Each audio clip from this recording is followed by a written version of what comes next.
Hey everybody, welcome to another episode of Purple Insider presented by FanDuel. Matthew Collar here, along with Chris Trapasso, who has now become terminally online and focused your coverage over on TikTok. Chris, you can find him there on TikTok at Chris Trapasso. I feel very old and out of touch to be saying that and being like, I guess I'm going to have to get the TikTok app now to get your content. But welcome back to the show, man. We were talking in the off season about how we got to make sure that we're doing this regularly and not just during draft season, that we're talking ball all the time. So welcome back to the show. Can you play left guard for the Vikings? Everyone's hurt. It's very sad, but they found a way to grind out a win against the Cleveland Browns. They come back. I have never really seen anything quite like this to the number of injuries, and I guess they deserve credit for being able to fight through it and at least still be in the conversation here. Yeah, it is awesome to be back on this show after talking about the Vikings for the last 5 years during the draft. We talk about all these young players now to see them play. And with your statement about the offensive line, I'm thinking like looking at the Vikings depth chart, and it's like thinking back to math class in high school where you're like, how many different combinations, like, 5 factorial. That's what it feels like, where every game that I've watched from the Vikings, and I've always said this since I've come on your show, that the Vikings are probably the NFC team that I keep the closest tabs on because I want to, have a better grasp going into every draft season of the Vikings because I know I'm coming on your show. It's been insane that I'm like, wait a minute, he was just playing left tackle, now he's playing right guard, and this backup's up. It's incredible, honestly, that with a backup quarterback, a journeyman that's, sixth team starting in 6 seasons in Carson Wentz, that this team is 3-2 right now in what seems like a very muddy NFC and entire NFL. Like, we are going to be entering week 6 without an undefeated team. So I think Vikings fans, for as much as the Steelers loss probably stung a little bit, to get a gritty win in an international series game back-to-back, to get above 500 is, I think, a pretty impressive feat for this team, given the offensive line and the quarterback situation. So what you alluded to there is exactly kind of where I want to go with the conversation here today, which is, what do we think we know? Because every week it seems like the NFL pours a whole bunch of new information on us, and we're like, wait a minute, I thought that I knew that X, Y, and Z, and then I feel like I don't. So I want to get into that in just a minute, but I want your opinion on where the Vikings stand with the quarterback position. You're right. I mean, if you can bring in a backup quarterback and he can win 2 out of 3 games and lose the other game by 3 points. It did not look good. It was maybe not quite indicative of how the game really went, but bottom line being 2 wins, 1 loss. The 1 loss is a close game where you had the ball with a chance to win at the end.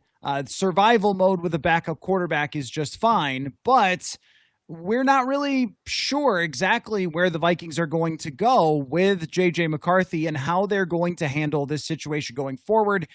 Kevin O'Connell did not give any hints yesterday about that. We're recording this before his Monday press conference. I doubt he's going to come out and say, guys, here's exactly what we're doing, and I'd like to let the Philadelphia Eagles know in 2 weeks how we're going to handle this situation.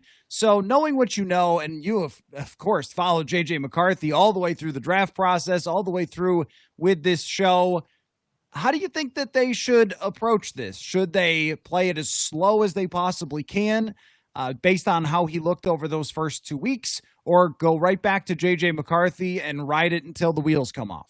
I think leaning on the more precautionary side makes the most sense. I know he's in year 2, and in today's NFL, by year 3 with these young quarterbacks, you're already thinking, if they show signs, are they getting that extension? How much money are you going to have to pay them? But with J.J. McCarthy, and I think more so than anything else, it's actually like, I don't want to say outside of my comfort zone, but it's not what I normally want to come or what I'm normally good at coming on and talking about, the players. It has hammered home the value of Kevin O'Connell. Like, not only, I mean, we have a whole body of work of an entire season last year with Sam Darnold, the job that he did with him. We had the Nick Mullins game over 400 yards.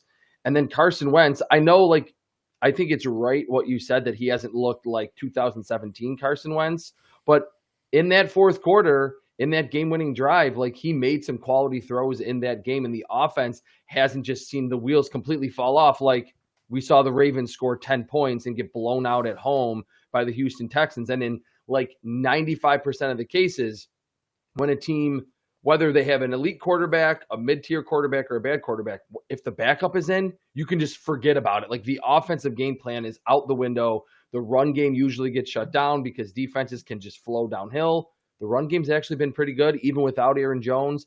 And Carson Wentz has done enough with these skill position players that we raved about for years now to win that game. So I think not that you're necessarily feeling great, like let's ride Carson Wentz for 8 games, but I think they should make sure that every possible consideration is being taken into account by the medical team before putting J.J. McCarthy back on the field. Because, and we can certainly talk about the defense, but I think the offense can stay afloat with Carson Wentz and Jordan Mason as the 2 players in the backfield. So there's a few conflicting things here that I'm struggling to figure out exactly what to do with. Because number one, you do need to understand more information about J.J. McCarthy for this season. Yeah. You need to come out, or at least I think you do, need to come out knowing whether he's going to be the guy that you feel like you're going forward with your franchise for a really long time. So if he doesn't play, that's really hard to figure out. At the same time, being 3-2, it's not like the season's down the drain. And Carson Wentz right now, in terms of EPA per play, is 13th in the NFL, which is fine. And I think we said before the season, if they had the 13th best quarterback play, they would probably be in the mix for the NFC North. That could absolutely be true with Philadelphia being flawed, the Chargers being flawed. They're going to play at Detroit in a couple weeks, but the Ravens were on the schedule. We all went, oh no, the Ravens, but now they look much different than we thought they were going to look. So those two things are conflicting. There's also another part too, that I watched a game on Sunday afternoon that was one of the most fun football games I've watched all year long. Sam Darnold versus Baker Mayfield.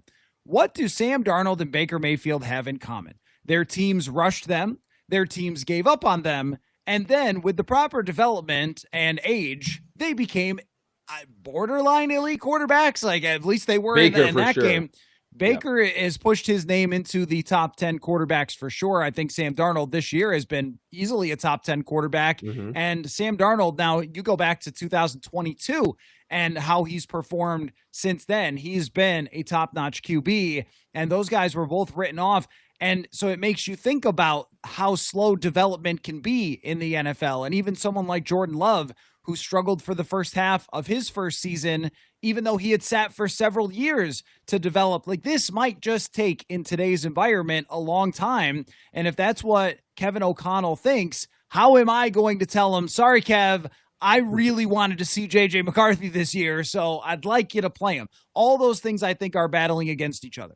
100%. And that's what I think it's going to be frustrating when what you alluded to earlier, when Kevin O'Connell doesn't really give much as to what the timeline or just the idea behind closed doors in that, whether it's in the front office, whether it's with the GM or just the coaching staff regarding J.J. McCarthy, because those are really good conflicting points. It feels like, though, and you mentioned Jordan Love and the Packers. I think they obviously have a long history from Favre to Rodgers to Love of understanding the lengthy development that can take place at quarterback. I think now in Minnesota, even though they've obviously moved, they had Sam Darnold, they let him go, they draft J.J. McCarthy.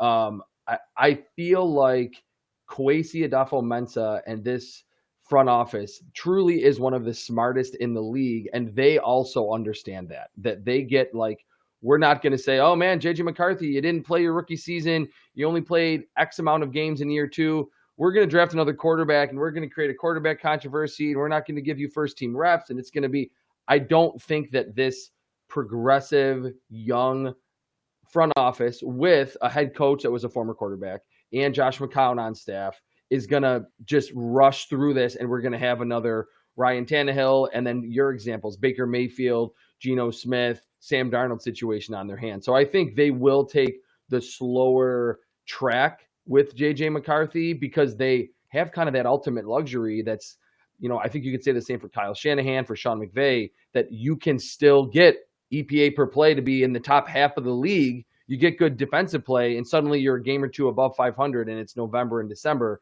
and you're either in the thick of your own divisional race and certainly in the wild card race. Folks, are you overwhelmed by the number of different options for hair loss? Are you exhausted by looking around the internet for answers and watching late night television commercials, seeing if any of the options will work for you? Well, getting your hair back doesn't have to be that complicated. If you want to be happy with your hair when you look in the mirror, then Hims can help you get that confidence back.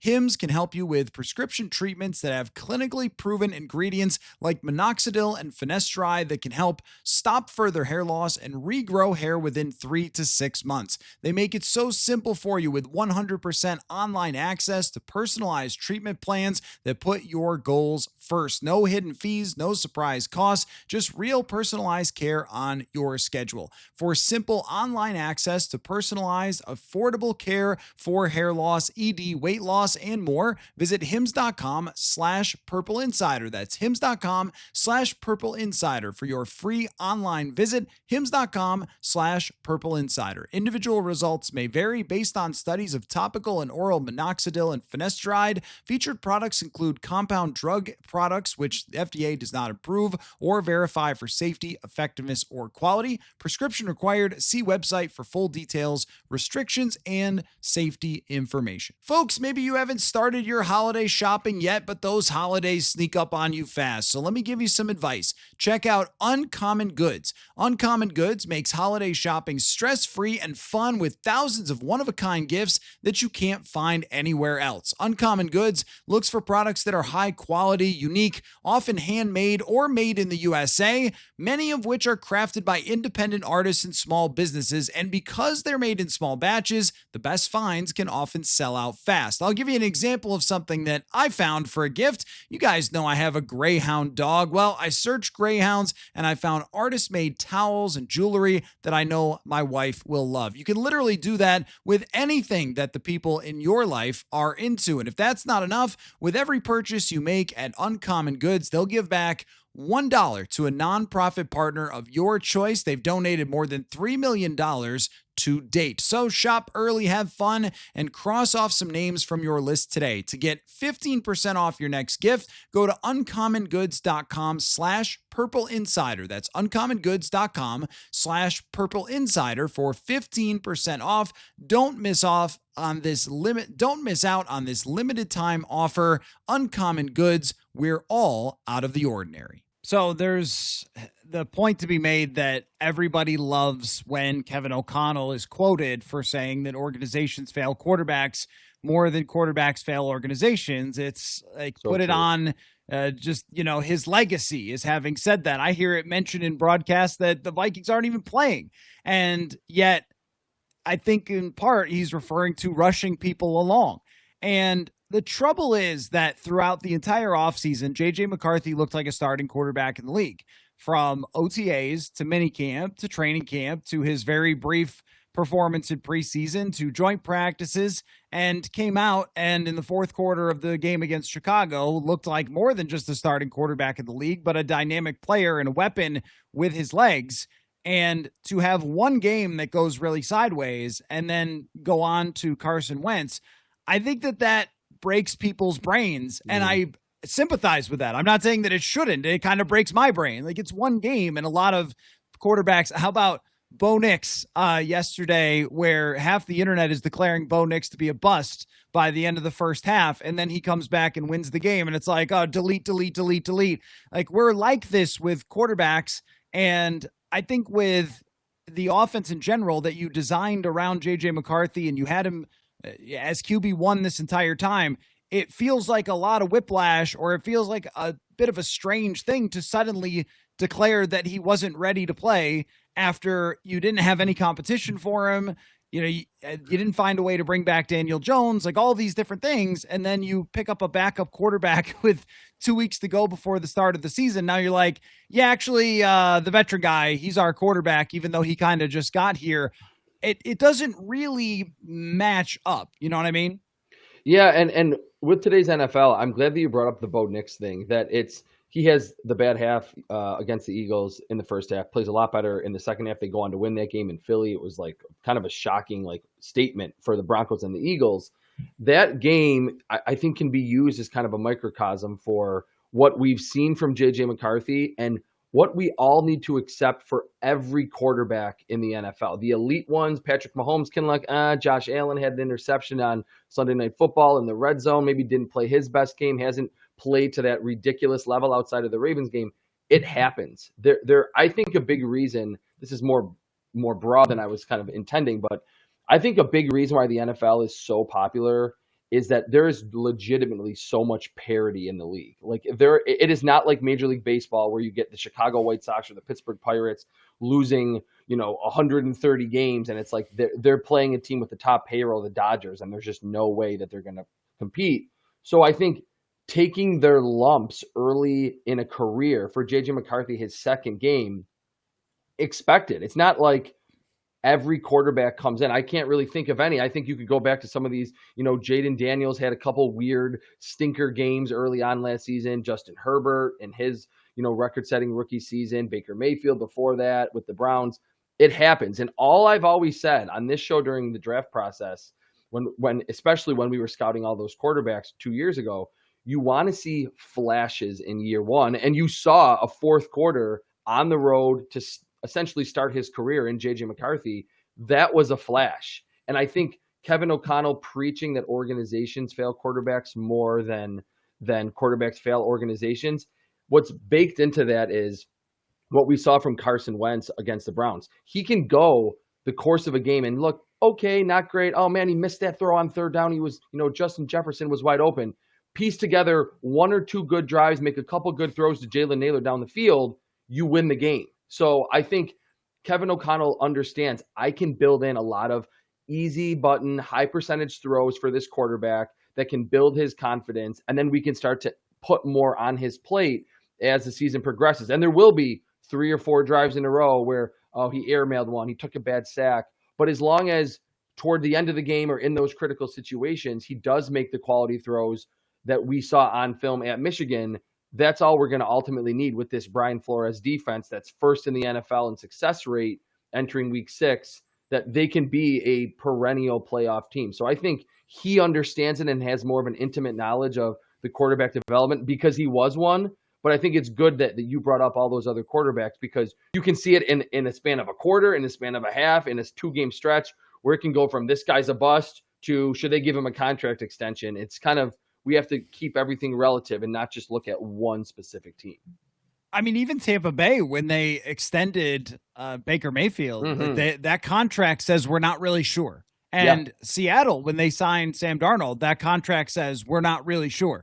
And so even it's not just the Minnesota Vikings and JJ McCarthy going into the season having no real idea how it would look like in the real games. It's guys who have 7 years of playing where teams are still like all of a sudden Mac Jones looks great for the 49ers. And now it's, should they stay with Mac Jones? But I thought Brock Purdy was great and you paid him. And I mean, San Francisco is the ultimate quarterback team. They drafted Trey Lance, total bust. They pay Brock Purdy and then Mac Jones looks better. You're like, well, who can ever figure this thing out? I feel like both of us within this conversation have even been arguing with ourselves. Like, well, yeah, it makes sense to get him back out there. And where a point that you touched on that I do think is really important here is that with Carson Wentz at quarterback against the Browns, Kevin O'Connell was forced by number 95 on Cleveland's football team to get the ball out of Carson Wentz's hands very, very quickly. They ran a slant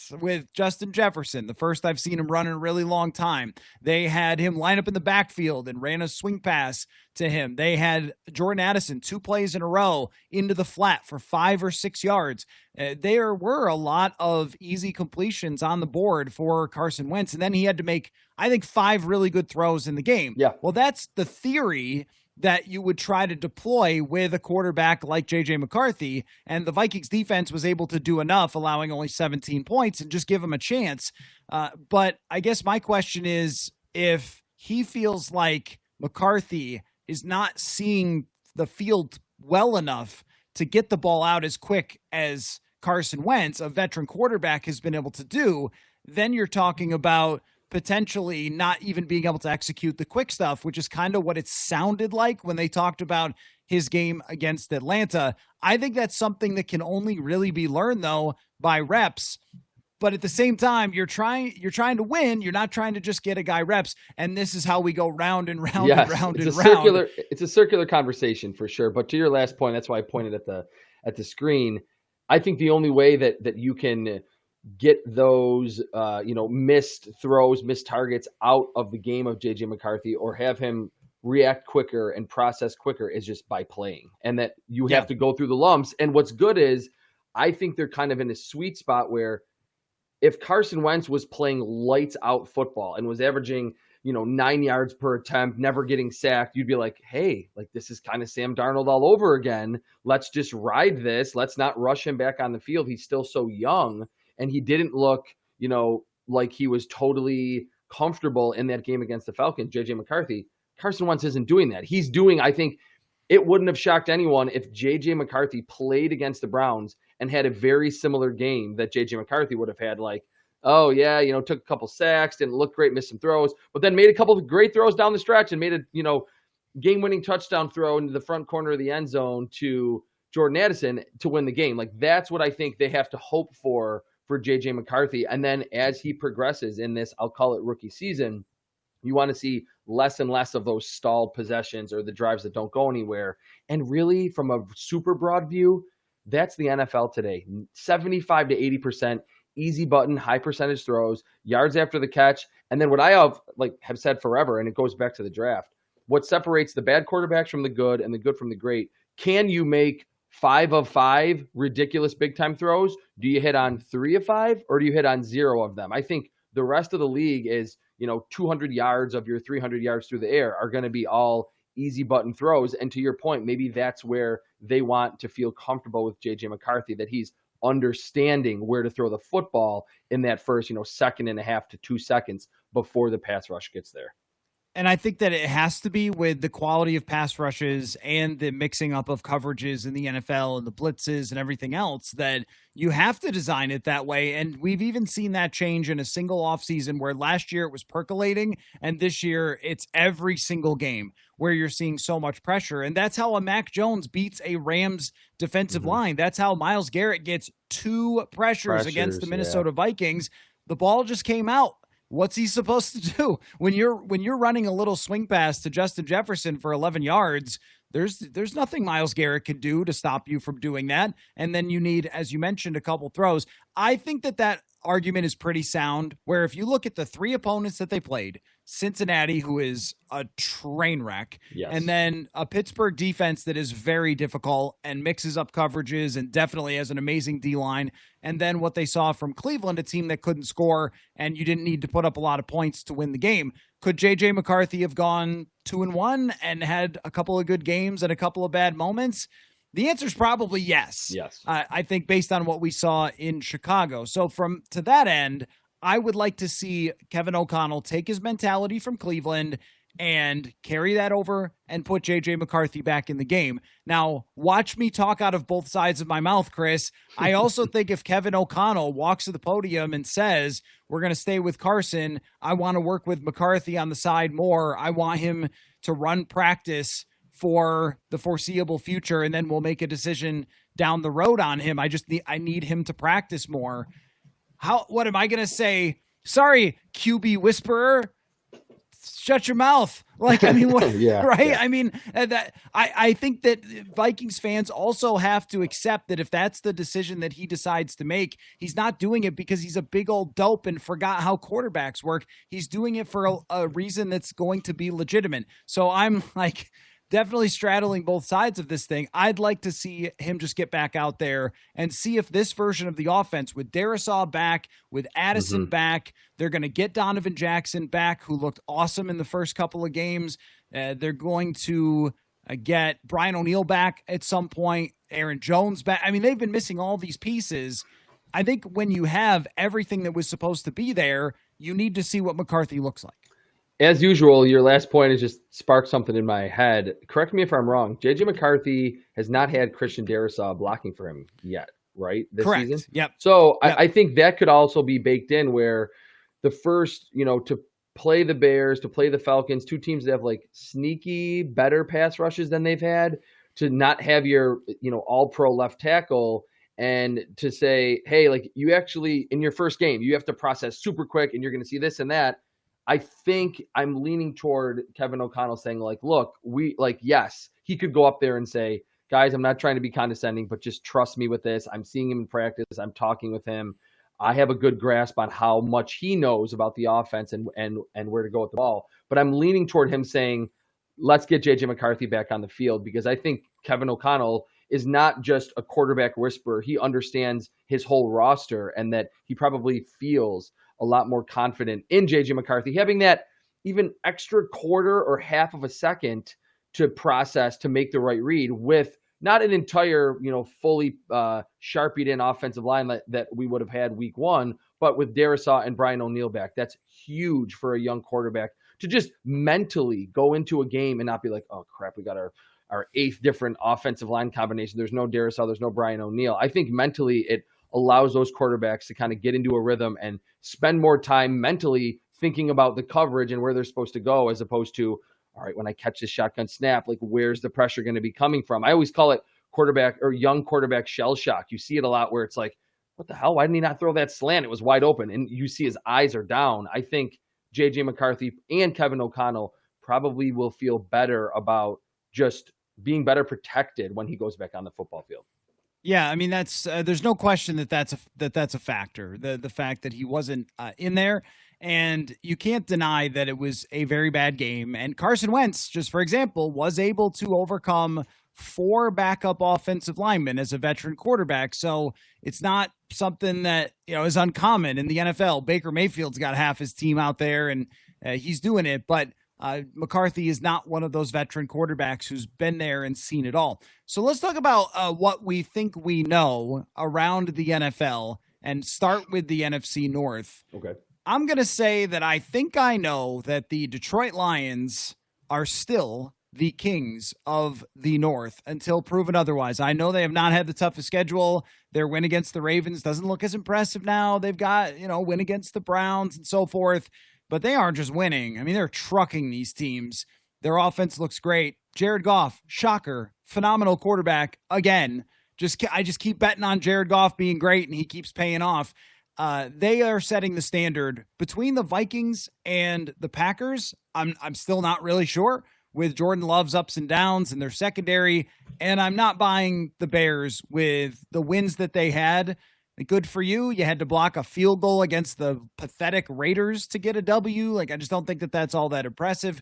That's kind of what I think I know, is that one team is going to be in that 12-13 win range. The other two are probably 9-10, whoever wins against maybe each other. And I don't think the Bears are going to get into that conversation. Yeah, I think that's a pretty good analysis of the division. And that what I would go a step further with the Lions is, it feels as though after that week one loss in Lambeau to the Packers, where all the narrative was, oh man, they're really missing Ben Johnson, the offense looks pretty much the exact same. Like the offense, and that, again, I'm not going to say coaches don't matter. We've just, talked for 25 minutes about Kevin O'Connell's impact and how big it is. But me being a draft guy, I'm a huge believer that players matter more than the coaches. If you don't have the guys, or you have the guys, they have a great offensive line. Jahmyr Gibbs is still there. David Montgomery's still there. You mentioned Jared Goff. I think he has such a firm grasp of talk about where to go with the football and not being uber talented, but understanding accuracy and leverage of corners and where the correct read is. He's very, very good at that. I think the step further is we're seeing a defense in the Lions that's not completely ravaged by injuries that it was down the stretch, where like Ali McNeil was hurt, Malcolm Rodriguez was out. Like had so many injuries. Not that I think the Lions defense is like ferocious and it's an elite group, but to see them reasonably healthy, obviously with Aiden Hutchinson on the field, I think that makes them such a well-balanced team that they have that formula to like run the football, a lot of play action, and then play reasonable enough defense to win games, 31-21 in that range. So I think the rest of what you said, it's the Packers to me are the team that is really hard to figure out at this point, because a few weeks into the season, it was like, man, they can really score. This defense is probably the best defense. And then they allow 40 points to Dallas. They have the stinker loss in Cleveland to the Browns. So I totally agree. Lions, Packers, and Vikings are right there. And the Bears are a team that I think still has to prove themselves. And they haven't really done that yet.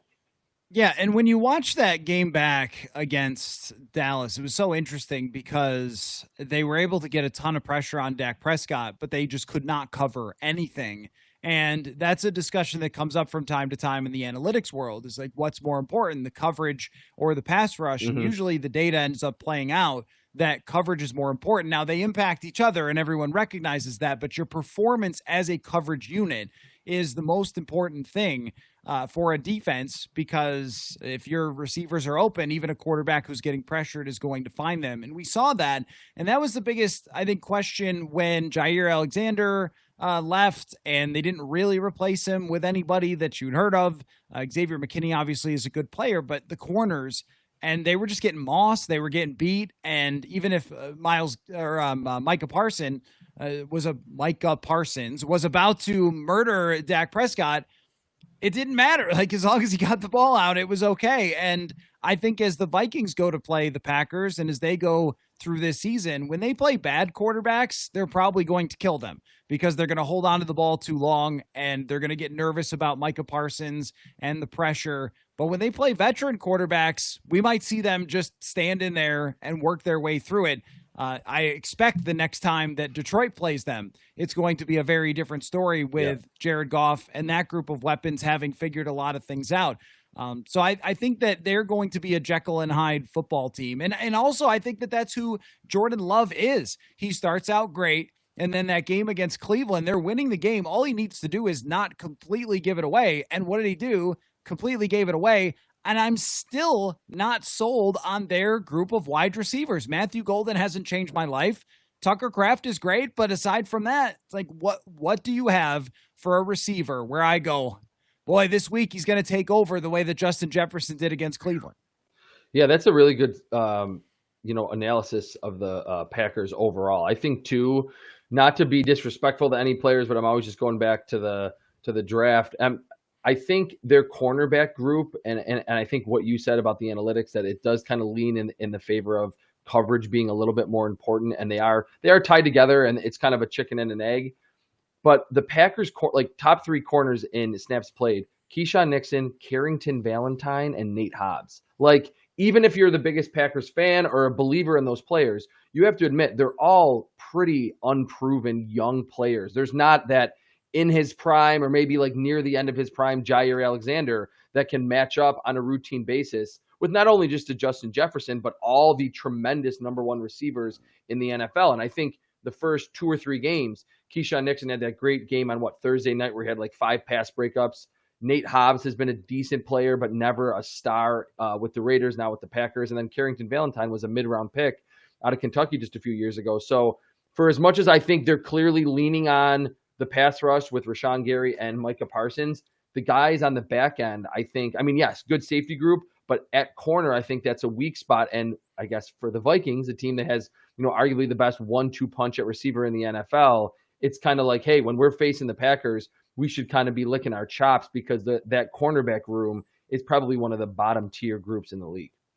All right. What do you think you know so far? That's what I think I know about the NFC North. Where do you want to go? Anywhere you want to go. What do you think you know? So anywhere around the league? Anywhere around the National Football League. I think this is going to be controversial, and you mentioned TikTok earlier. I posted a TikTok about this last week. I think the Eagles are kind of in trouble. And it seems it's like, okay, they're 4-1. Jalen Hurts is the reigning Super Bowl MVP, all this and that. In my video, and I made sure any of my TikToks, I show film and I do research and I talk over them. And I was pretty sure of this. I double checked it. Last season, we talked about it with JJ McCarthy, making a few of those big time throws a game. Then that's usually the difference. Last season, during the regular season, Jalen Hurts had more turnover-worthy plays than big-time throws.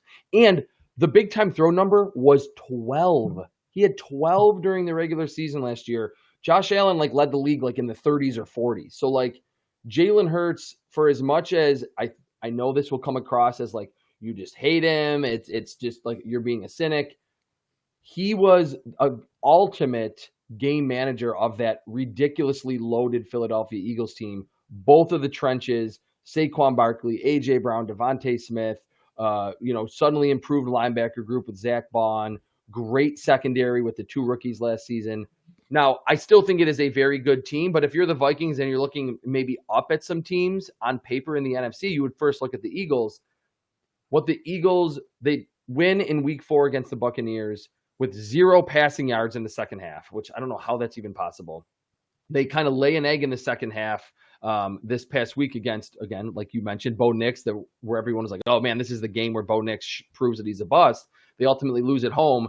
I think the Eagles, and I'll kind of go more overarching to kind of tie in to the Vikings. I just think the NFC is completely wide open when the last couple of years it's like, man, the Eagles are really tough. And when the 49ers have been healthy, it's like, man, the 49ers are legitimately unreal. I don't think that's the case anymore. And I could see a team, I mean, maybe it's within their own division in the Lions. I could see like the number 1 seed in the NFC being like a 12 or 13 win team. I don't think there's going to be what we had last year with the Vikings and Lions with 14 wins going into that final week of the season. So to me, the Eagles and just the NFC are they're just a step down from where they were a season ago. Yeah, I think this is a great observation that something is not right with the Eagles. And when you go back and look at Jalen Hurts passing through 2021 was pretty good, but 22 and 23 are both very good. He's pushing 4,000 yards. You mentioned the big time throws, way more than the turnover worthy plays in those seasons. Quarterback rating is pretty good. And even though the quarterback rating is still solid the last 2 years, 6.4 yards per attempt this year is not what you would expect from a passing game that is supposed to lead a top elite team in the NFC. And I also think that we could just judge by some of the things that you see, where A.J. Brown quits on a route that went around the internet yesterday. And people were talking about how this kind of is happening a lot with A.J. Brown. And he seems to be getting very frustrated with whatever it's the offensive design or the way that Jalen is playing. He seems like he's been a little late. I saw some analysis about him dealing with zone coverages, which it seems teams are kind of loading up against him because Saquon is regressing. And that's another thing too, is that all offseason, my big hill to die on was that there was, just based on history, there was no way Saquon Barkley's doing it again. He was going to make video game covers and he was going to be number 1 draft in fantasy and all that sort of stuff. History tells you when a guy runs for 2,000 yards, the next year, it ain't even coming close because there's so much wear and tear on that body. And then he takes them all the way through the playoffs. And he just hasn't had the same juice. And their offensive line has not been the same as it was before. So I think that I would call the Eagles very fallible. Whereas last year it felt like they were just untouchable when they got into the playoffs and when Hurts was playing. But now they feel like there's a lot more weakness there, and the Vikings will play them after the bye week. So true. So it's good to talk about them. That. Yeah. And I like that. One last thing too, and it's not just about Jalen Hurts. I think it's the whole operation in Philly. And obviously, super accomplished, 2 Super Bowl wins. Howie Roseman's an awesome GM, maybe the best in the NFL. It's hard for a team to lose a guy like Josh Sweat in free agency and Milton Williams, and then you have Nolan Smith on IR. The defense cannot just tee off up front without blitzing, which is kind of Vic Fangio's MO. Like, if I don't have, which is kind of silly because, like, any defensive coordinator, if I don't have to blitz, then sure, then you're going to be better. And he had that luxury last season. I think Howie Roseman's a great drafting GM, but when you lose those pieces, and he usually tries to stay a year ahead in terms of like, all right, we're going to lose this guy, so we're going to draft an edge rusher or whatever. But I think you're not seeing quite as good of a defense in Philadelphia. And then you can't have Jalen Hurts just go swing pass to Saquon, run to Saquon, play action deep ball, swing pass, screen. Like, the offense has to be a little bit more open, and that's really not what that team was a season ago, but they could still win games because they could just maul you in the trenches. So I think for as much as, like you're mentioning at the beginning of the season, you think of that Ravens game and you go, oh my God, that game's going to be so hard.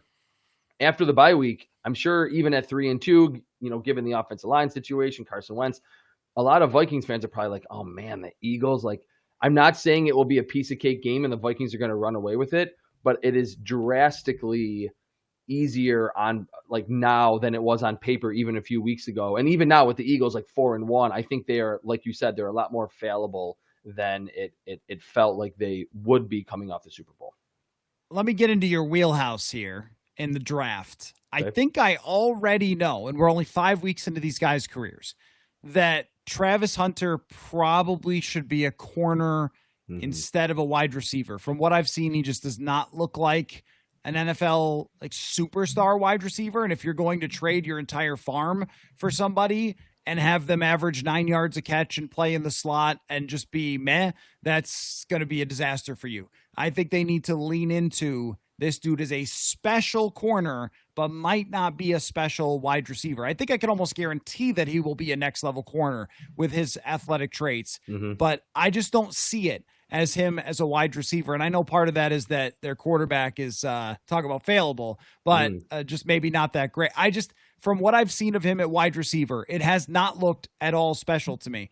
I also want to say that I think I know that Abdul Carter is amazing at football and is an instant superstar. And I think that Cam Ward should sue the Tennessee Titans for drafting him. I know they had the craziest win I've ever seen in my entire life. What a meltdown. But that team is so freaking bad. It is unbelievable. But in terms of like the top 5 picks in this year's draft, Mason Graham, it was probably the right move for Cleveland to move down. Yes. Graham has been okay, but not taking Hunter and getting extra draft capital. And it was 1 gazillion% the right pick for the New England Patriots to say, you know what? We don't care about his little dino arms. Take the left tackle and protect Drake freaking May. So there's what I think I know about the top 5 picks. I think, there's nothing that I really disagree. I've watched a lot of Travis Hunter too. He just seems like he could be like a decent gadget type wide receiver, like out of the slot, let him use his athleticism. But I think, again, I'll try to segue this back to the Vikings, that we've talked about JJ McCarthy and the development and processing and the mental side and how long it takes. In college, it's certainly at Jackson State and then definitely at Colorado, Travis Hunter was like the best athlete on the field in every game. And it was just like, I did notice, I wrote this in scouting reports, I probably said it on the show, the nuance to his game as a receiver showed up in 2024. It really wasn't there the season before, his first at Colorado. But I think we are seeing in this first month, and we'll see what he does against the Chiefs because we're recording this before Monday Night Football in week 5 against the Chiefs. But it's got to be so hard to just take in all right, go to the cornerback meeting room. Here's the leverage. Here's this cover, cover 3. We're going to have and then, also you're going to go over to the wide receiver room after that. And you're going to learn all the checks and this audible and this option route. And if you see a corner inside, you have to break to the outside. Like, I think it is so much on his plate that you're right. They should just lean corner and have a really, probably at some point, Pro Bowl to all-pro caliber corner because of his movement ability and that he can just react and find the football, as opposed to, again, and I'm sure you probably talked to Justin Jefferson about it, all of the little mental things that go into, it's not just run a 15-yard dig. It's how do you sell it toward the out and then come back in? Or do you run it a little slower and then speed up? Like, all of those little intricacies make wide receiver very, very difficult to play. And it is a position that calls for so much nuance. I think it's just been too much on Travis Hunter's plate in the first month of his season. And there's a reason why this hasn't happened since 1996. And part of it too, with Deion Sanders, having watched that season and watched Deion many times play wide receiver and corner, when he played corner, here was the defense. You follow that receiver anywhere he goes.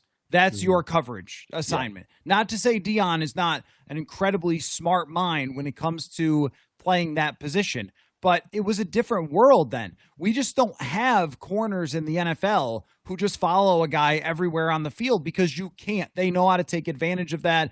They used to just line up a wide receiver outside and he would stand stagnant and then he would run his route. We never see that anymore in the NFL. So there's a lot more details to the cornerback position. I think he should just put his focus entirely there. And you're right. This means he'll probably go for 250 yards or something right after we record this. That's the history of this podcast. All right, give me one more. Make it hot. Let's see. Just general take on a team, or can it be a player? Or a trend or a feeling or whatever. What do you think you know? What are you making TikToks about? What do you feel like, man, I'm confident in this take? Well, the Jalen Hurts one kind of blew up last week. You can go watch it on TikTok if you want. I mean, I kind of explained it. Okay, here's one that I'll make it kind of hot that I think the Colts are respectable, but I think a Daniel Jones implosion is imminent. Like I think we'll look back. Maybe the Colts, they could even win the AFC South because you mentioned the Titans are an abomination. Cam Ward made some great throws in that unbelievable comeback or meltdown from the Cardinals that I don't think either of us have ever seen. The Texans are a little bit down. They could maybe even win the division or get to 9-10 wins, but I just can't imagine this philosophy of like, we're just going to run the football and Daniel Jones is just going to play mistake-free football throughout the course of the season. So for as good as they've been, I think we'll look back and say, great story. Maybe Shane Steichen saves his job. GM Chris Ballard saves his job. But I think at some point we'll get to like a 2 or 3 game stretch. Maybe it's in October, maybe it's in November, where we're all like, oh, that's Daniel Jones. Okay, we understand. Let me expand on this one a little bit because it's been really fun to watch. I love reclamation projects. It has been fun. And I love when a first-round quarterback who just got destroyed like Sam Darnold ends up playing great. And what a trend this year it's been is guys on their second, third, fourth team who are first-round picks who are all of a sudden playing at an extremely high level. What is that, 5 of them this year, including Mac Jones, Daniel Jones, Baker Mayfield, Sam Darnold. I'm sure there's one more. So here's what I think, though. And this may be overreactionary after watching the Patriots beat the Buffalo Bills in Buffalo's house. The AFC, which I think we all went into the season saying it was resolved, it's uninteresting. Ravens, Bills, Chiefs, that's the answer. Everybody move on. Plug that in. We'll see what happens in the National Football Conference. That is totally wrong now. I'm going to toss out a team. I'm going to toss out a team that I think is going to make things very interesting. The Houston Texans, I believe, have a great defense. And if it clicks in for them offensively and CJ Stroud plays the way he has the last couple weeks, I think they are dangerous. I think that the Denver Broncos, and you saw them, their defense makes them dangerous. The Chargers look like they're sputtering a little bit. I wouldn't be surprised if defense ends up kind of ruling the day. And a lot of the teams that we declared as obvious favorites for this, just not as good as we thought. And let me just toss this out there to the Buffalo Bills. I don't get it, guys. I don't get it. My entire life, I watched, when growing up in Buffalo, Andre Reed, number 1 wide receiver, get the football time and time again. And then he was taken over by Eric Moulds, who got the football time and time and time again. And then you have to go through a little bit there, and you get to Diggs, and he takes Josh Allen's game to another level. And I know it didn't end well there, but Diggs and Josh Allen for several years are locked in, and it's the best version of Allen passing the football. And then they just decided it wasn't important. And they have several gadget wide receivers and a contested catch guy that's pretty mediocre.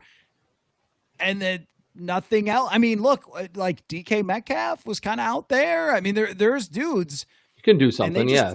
They just decided they didn't need any of them. And then their general manager freaked out on my friend Jeremy and like, sorry, pal, you don't look so hot right now. So the Bills, I think if they can't have a consistent weapon to lean on, and you have to have Josh Allen run around to create anybody open, I think that you are vulnerable. They're still the best team, but they are vulnerable. Yeah, I think quarterbacks ultimately are what move the needle more than anything else. But I agree with you that the AFC is significantly more wide open. And really the NFC, the entire league, we're going into week 6 with no undefeated teams. There's usually the Chiefs, the Cardinals had that one fluky season where they were like 11-0. There's usually, to the midway point of the season, a team that's like, even if they're not undefeated, it's like, oh, that Eagles team or that Packers team or that Patriots or whatever it is. We don't have that in the NFL this year. And it was funny. So going to the game Sunday night, Bills Patriots, obviously I did the whole marathon day watching the Vikings in the morning. And as a Bills guy, I'm like, man, it's really nice for the Vikings to have a Justin Jefferson out there. And for as much as I think Jordan Addison is very good, I think both on the field and the way that Justin Jefferson leads probably in practice helps Jordan Addison be better. Like, I think if Jordan Addison was drafted in that draft to another team and like, hey, you're not going to be the one, but you're going to be the two, but didn't have to look up to, so to speak, someone in Justin Jefferson that is not only uber talented, but you've always told me is like the hardest working wide receiver. Like he's trying to make the team and knows every little specific, all the minutiae he has down. I think that has a ripple effect on your entire receiver group. Jalen Naylor, we talked about like, oh, okay, he's okay. He's not really, he's actually a pretty important piece to this team. So I think Justin Jefferson, not only the ridiculous catches, his separation, I think he has a ripple effect on the rest of the team. And I think the Bills and a lot of these teams, I just mentioned the Eagles, that are 4-1 and, seem to be on paper at the beginning of the season, these are the clear Super Bowl favorites. No one else can touch them. They're all asking questions about themselves at, like the 1/3 mark of the season. The National Football League, Chris, So it never leaves us with all the answers from a week-to-week basis. And the Bills losing that game now, I think, sparks a lot of intrigue there in Buffalo of, are you really good enough? How many ever since they've had Josh Allen as an elite quarterback? Well, make sure you go over to TikTok. Check out Chris Trapasso. We need to get younger on this show anyway and a little more hip with the TikTok. Hey, and like they're not shutting down TikTok because of China or whatever I saw. So great. No, you're the things that you do with your video breakdowns and analysis, always terrific and always welcome on this show. One more thing I want to say, because we didn't really talk about the Vikings defense at all. But I know if the hardcore Purple Insider listeners and fans, which I feel like every listener and fan is a hardcore Purple Insider, they remember me talking about Javon Hargrave a few years ago.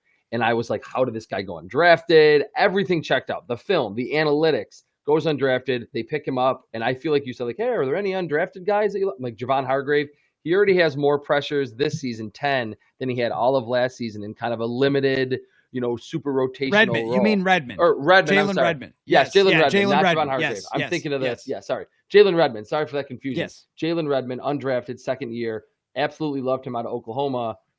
Very athletic, very productive at Oklahoma. I don't know how he went undrafted. Another great find by KOC. Has 10 quarterback pressures through 5 games. Had 5 all of last season. Was really just like a run plugger last year, but was an important piece that you mentioned to me. I was like focusing in on him when I was watching the Vikings defense against the Browns. And I'm like, Levi Drake Rodriguez, good players on the inside to be behind Jonathan Allen and Javon Hargrave.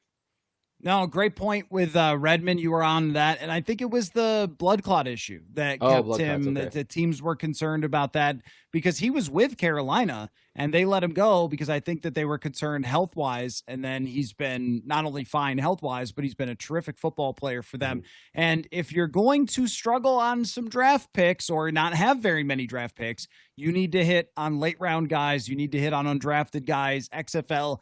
They've been able to do that across a lot of this roster. So now we go forth from a 3-2 record. But thanks so much, Chris, for popping in. And we will definitely do it again very soon. This was fun. Football.